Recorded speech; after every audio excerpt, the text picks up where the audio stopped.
Okay, तो previous session के अंदर हमने कुछ इनिशियल टैग्स देखे HTML के, ठीक है। और इस सेशन के अंदर हम देखेंगे कि हम CSS को किस तरह से इन्वॉल्व करवा सकते हैं। ऑल्दो हमने प्रीवियस सेशन पे भी वो चीज़ डिस्कस की थी, लेकिन मैं दोबारा यहाँ पर उसको पहले रिव्यू करवाऊंगा, उसके बाद फिर हम फर्दर टैग की तरफ चलेंगे।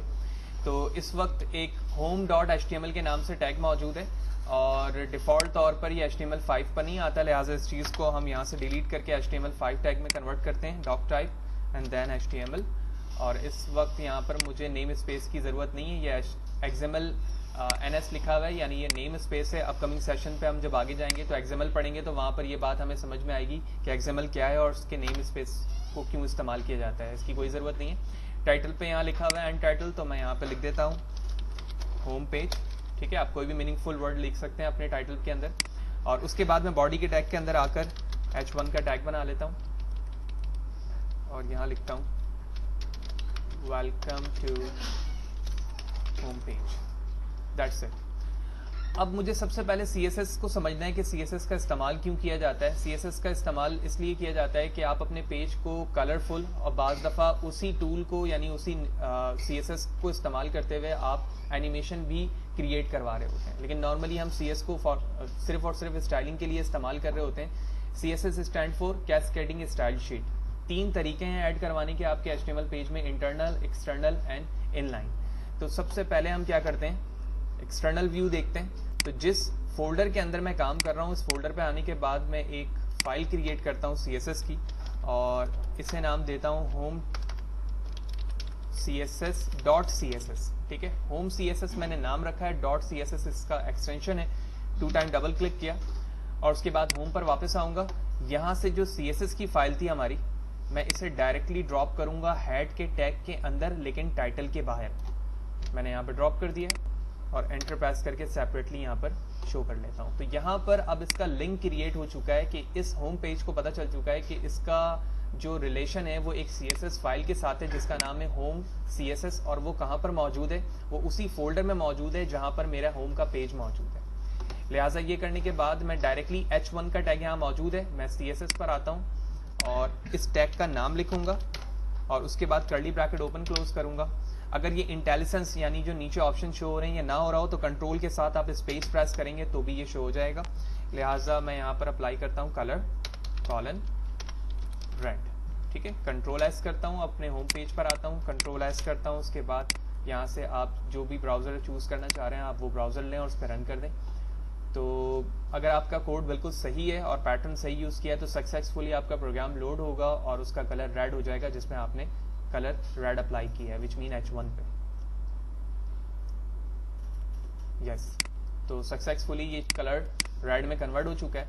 और अब हम इसे कैंसिल नहीं करेंगे बल्कि इसे मिनिमाइज़ करेंगे और मिनिमाइज़ करने के बाद हम इसे क्या कर देंगे, हटा देंगे, क्योंकि यहाँ से हमारा व्यू समझ में आ गया कि इंटरनल CSS किस तरह से अप्लाई होता है।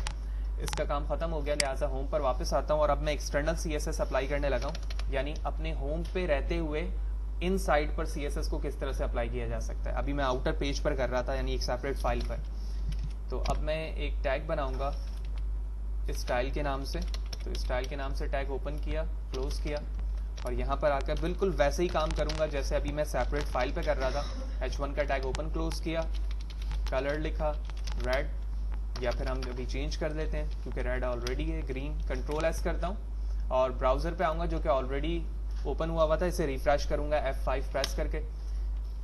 तो F5 से जूम इन जूम आउट हो रहा है, लिहाजा मैं यहाँ से इसे क्लिक कर लेता हूँ। आप अपनी मशीन पे करेंगे तो F5 से वो चीज़ रिफ्रेश ही होगी, लिहाजा मैंने रिफ्रेश किया। अब इसका कलर क्या हो चुका है, ग्रीन हो चुका है। तो ये इंटरनल CSS का मेथड था कि आप इंटरनली किस तरह से उसे अप्लाई कर सकते हैं। फाइनली इनलाइन की बारी है, लिहाजा मैं इस चीज़ को दोबारा यहाँ से डिलीट करता हूँ और H1 के टैग के ओपनिंग एरिया पे आता हूँ।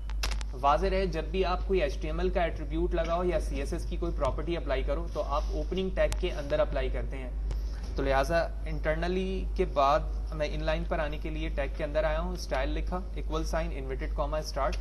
अब इस इन्वर्टेड कॉमा के अंदर मैं कोई भी कलर चूज कर लेता हूँ और लास्ट में टर्मिनेट करने के लिए सेमीकोलन। कंट्रोल एस करता हूँ और ब्राउज़र पर आता हूँ और इसे रिफ्रेश करता हूँ। तो आप देख रहे हैं कि जो कलर मैंने हेक्साडेसिमल फॉर्मेट पे लिया था वो कलर चेंज हो चुका है। आप तीन तरीके से कलर का नाम लिखते हैं, ये भी हम प्रीवियस सेशन पे डिस्कस कर चुके हैं, by name, by hexadecimal and by RGB shades. ठीक है, तो एक शेड के अंदर 256 कलर हैं, तो आप R के अंदर 256 शेड्स जो आपका स्केल होता है कलर का, जो कि डार्क से लेकर लाइट तक जा रहा होता है, हम इसे कलर स्केल कहते हैं। तो उसमें मल्टीपल शेड्स होते हैं, तो हर शेड्स जब दूसरे शेड्स के साथ मिलता है तो एक यूनिक कलर जनरेट करता है। तो वहां पर आप वो शेड्स लिख सकते हैं जिससे एक यूनिक कलर पैटर्न जनरेट होगा। तो ये कुछ CSS के रिवीजन पैटर्न था जो कि हम लास्ट डिस्कस कर चुके थे। अब हम टेक्स्ट की तरफ मूव करते हैं। लिहाजा सबसे पहले तो हम डेफिनेशन लिस्ट देखते हैं कि डेफिनेशन लिस्ट का टैग क्या करता है। तो मैंने सबसे पहले DL का टैग्स बनाया विच मीन डेफिनेशन लिस्ट, उसके बाद मैं DT which mean definition term, और डेफिनेशन ट्रम के बाद जो हमारा कंटेंट होता है डेफिनेशन का वो $D से इंडिकेट होता है, लिहाजा मैंने वो बना दिया। अब जो चीज आपने डेफिनेशन के फॉर्मेट पे अपने वेब पेज पे शो करवानी है वो आप डेफिनेशन ट्रम पे लिखेंगे, और उसके बाद जो एक्चुअल उसकी डेफिनेशन है वो आप कहाँ लिखेंगे, डी के अंदर लिखेंगे। लिहाजा मैं यहाँ लिखता हूँ कंप्यूटर और यहाँ पे डेफिनेशन लिखता हूँ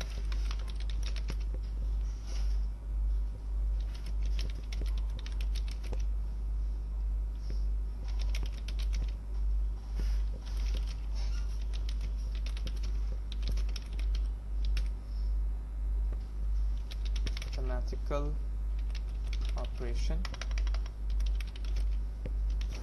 to do easy our work। ठीक है, ये एक आसान लफ्जों में मैंने कंप्यूटर की डेफिनेशन लिखी है, ऑल्दो आप डिफरेंट एप्लीकेशंस के रिस्पेक्ट से यहाँ पर डेफिनेशन लिख सकते हैं। मैंने इन्हीं दो टैग को दोबारा कॉपी किया, नीचे पेस्ट किया और एक और दफा पेस्ट कर दिया। कंटेंट और हेडिंग में भी चेंज।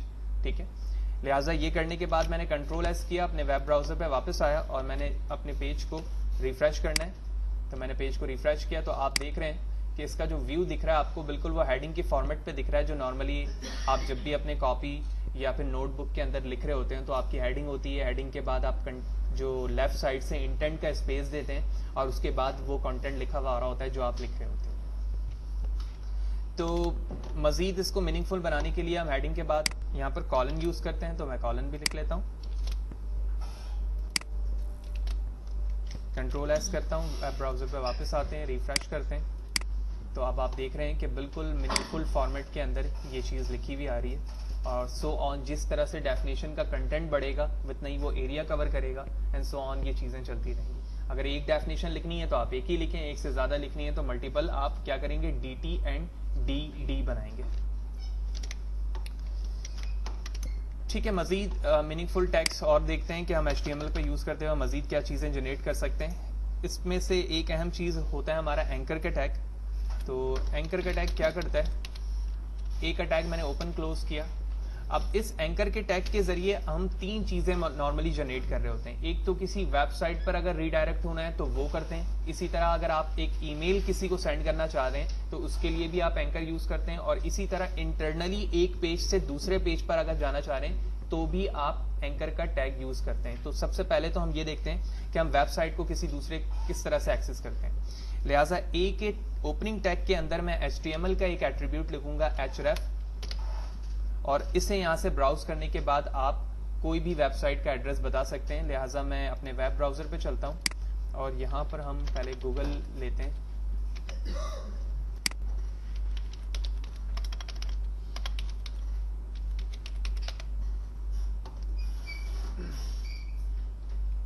ठीक है, तो मैंने यहाँ पर HTTP के साथ कंप्लीट एड्रेस लिख दिया है। और अब यहाँ पर आपने वो कंटेंट बताना है जिसपे जब क्लिक किया जाए तो ये वेबसाइट पर आपका पेज रीडायरेक्ट हो जाए, यानी वहां पर चला जाए। ठीक है, तो यहाँ पर मैं फॉर एग्जांपल लिखता हूँ टू सर्च योर डेटा। ठीक है, मैंने इस वक्त मिलाकर लिखा है, कोई जरूरत नहीं इस चीज की, सिर्फ मीनिंगफुल करने के लिए मैंने एक वर्ड के अंदर एक वेबसाइट को रीडायरेक्ट करवाने के लिए इस फॉर्मेट पे लिखा है। इसकी कोई खास जरूरत होती ही नहीं है। लिहाजा मैंने एक वर्ड यहाँ पर लिख दिया। मैं चाहता हूँ यूजर इस पे क्लिक करे तो ये वेबसाइट जो है वो ओपन हो जाए। लिहाजा Ctrl+S करता हूँ, वेब ब्राउजर पर आता हूँ अपने और पेज को रिफ्रेश करता हूँ। तो आप देख रहे हो कि खुद ब खुद ये लिंक के फॉर्मेट में शो हो रहा है। ठीक है, मैं इस पर क्लिक करता हूँ तो आप देख रहे हो पेज मेरा रीडायरेक्ट हुआ और google.com पर आ गया। लेकिन प्रॉब्लम ये है कि ये उसी वेबसाइट पे यानी उसी पेज पर ओपन हो गया। ठीक है, होना ये चाहिए था कि ये दूसरे टैब पर जाकर ओपन होता ताकि मेरी जो वेबसाइट थी, जो ओरिजिनल पेज था, वो डिस्टर्ब नहीं होता। इस चीज के लिए हमें क्या करना होता है कि हम दोबारा अपने इस एंकर टैग के अंदर आते हैं और यहां पर आके लिखते हैं टारगेट ब्लैंक, अंडरस्कोर ब्लैंक लगा दिख रहा है आपको, यहां से मैंने ये ले लिया। टारगेट ब्लैंक का काम ये होता है कि उस पेज को वो एक सेपरेट टैब के अंदर ओपन कर देता है। तो अब मैं कंट्रोल एस करके वेब ब्राउजर पर आऊंगा और इस पेज को रिफ्रेश करूंगा बैक करके। तो मैं पेज को रिफ्रेश करता हूं और उसके बाद मैं इसे ओपन करता हूं तो आप देखें ये पेज अपनी जगह मौजूद है और दूसरे टैब में दोबारा से क्या हो गया, गूगल ओपन हो चुका है। तो इससे फायदा ये होता है कि आपका पेज डिस्टर्ब नहीं होता है, क्योंकि हमारी कोशिश ये होती है कि जो शख्स हमारे वेबसाइट को विजिट कर रहा है वो मैक्सिमम टाइम हमारे पेज पर दे। ठीक है, क्योंकि अगर वो दूसरे पेज पर चला गया, दूसरी वेबसाइट पर चला गया, तो वहां पर प्योरिटी हमारी या प्रोबेबिलिटी कम हो जाती है कि वो दोबारा आपकी वेबसाइट पर आएगा या नहीं आएगा। लिहाजा हम मैक्सिमम कोशिश करते हैं कि जब भी कोई नई साइट हम उसे ओपन करके दें या न्यू पेज ओपन करके दें तो एक सेपरेट पेज पे दें, जिसके लिए हमने एट्रीब्यूट इस्तेमाल किया है target equal to underscore blank. ठीक है, जो कि एक सेपरेट पेज पे आपको ओपन करके दे रहा होता है। फिर सेकंड एंकर के टैग को डिस्कस करते हैं कि हम किस लिए इस्तेमाल करते हैं। लिहाजा इसके लिए मैंने एक लाइन ब्रेक की है ताकि एक गैप आ जाए। इसके बाद दोबारा एंकर का टैग ओपन क्लोज किया और यहां पे आने के बाद मैंने दोबारा से href लिखा। href लिखने के बाद यहां पर आऊंगा और लिखूंगा मेल टू कॉलन। ठीक है, अब यहां पर मेल के लिए ये इस्तेमाल हो रहा है। पहले ये एक वेबसाइट के लिए इस्तेमाल हो रहा था, अब यही एंकर मेल के लिए इस्तेमाल हो रहा है। लिहाजा इस चीज के लिए आप यहां पर ईमेल एड्रेस बताओगे।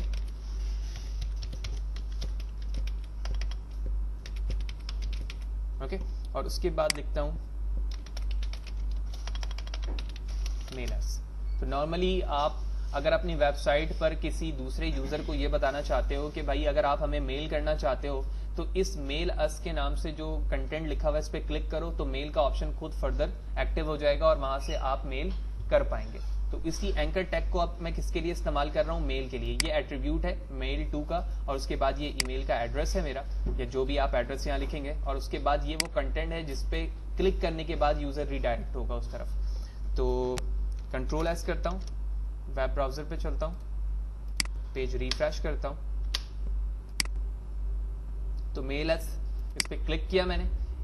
क्लिक करने के बाद क्या होगा कि ये फर्दर ऑप्शन यहां पर ओपन हो जाएगा। इसके लिए आपकी मशीन पे आउटलुक होना चाहिए। ठीक है, ये आउटलुक का ऑप्शन दे रहा है। उसके बाद आपका पेज ईमेल एड्रेस की तरफ चला जाएगा और वहां से वो पेज एक्टिव हो जाएगा मेल करने के लिए। क्लियर? नाउ फाइनल हमारा क्या है, एंकर का टैग का इस्तेमाल फाइनली इस्तेमाल होता है इंटरनली पेजेस के लिए, यानी कि डिफरेंट वेब पेजेस हैं आपके पास, उनको आपस में आपने रिलेशन बनाना है किसी कंटेंट के साथ। फॉर एग्जांपल इस वक्त मैं होम पे मौजूद हूं और एक और पेज मैंने पहले से बना रखा है जिसका नाम इंडेक्स है। ठीक है ना, तो मैं चाह रहा हूं कि इसी पेज पर जब मैं एक कंटेंट को क्लिक करूं तो उसी टैब के अंदर इंडेक्स का पेज ओपन हो जाए। लिहाजा इसके लिए मैं ए का टैग ओपन क्लोज करता हूं और उसके बाद यहां आके लिखता हूं href इक्वल इन्वर्टेड कॉमा जो पेज का नाम है index.html। ठीक है, और यहां पर आके लिखता हूं इंडेक्स पेज। तो इंडेक्स देख रहे हैं आप यहां पर मौजूद है मेरे उसी फोल्डर पे जहां पर मैं इस वक्त काम कर रहा हूं और ये वो पेज है जिसमें मैं इस वक्त मौजूद हूं। लिहाजा कंट्रोल एस करता हूं, प्रोग्राम को ऑलरेडी रन है तो रन करने की जरूरत नहीं है, पेज को रिफ्रेश करूंगा और आप देख रहे हैं यहाँ पर इंडेक्स पेज का कंटेंट है। मैंने इस पर क्लिक किया, यहाँ पर आप देख रहे हो इस वक्त होम पेज लिखा हुआ है, मैंने इस पर क्लिक किया। अब मैं दोबारा किस पेज पर आ चुका हूँ, index.html के पेज पर आ चुका हूँ। तो इस तरह से हम एंकर के टैग को 3 पैटर्न पर इस्तेमाल करते हैं और इन तीनों पर पर्पस हमारा किसी दूसरी जगह पर रीडायरेक्ट होना है। जब आप किसी प्रोफेशनल वेबसाइट पे काम करते हैं और आप ऊपर देखते हैं नेविगेशन का टैग, तो उस नेविगेशन पे यही हुआ होता है कि जब आप होम या इंडेक्स कॉन्टैक्ट पे क्लिक कर रहे होते हो तो वो पेज उस पेज पर आपको दिखना शुरू हो जाता है। तो उसकी लॉजिक यही होती है कि आप डिफरेंट पेज यहाँ पर बना के रखते हो और उसके बाद जिस पे क्लिक करते हो वो पेज आपका वहीं उसी पेज पर रीडायरेक्ट हो जाता है।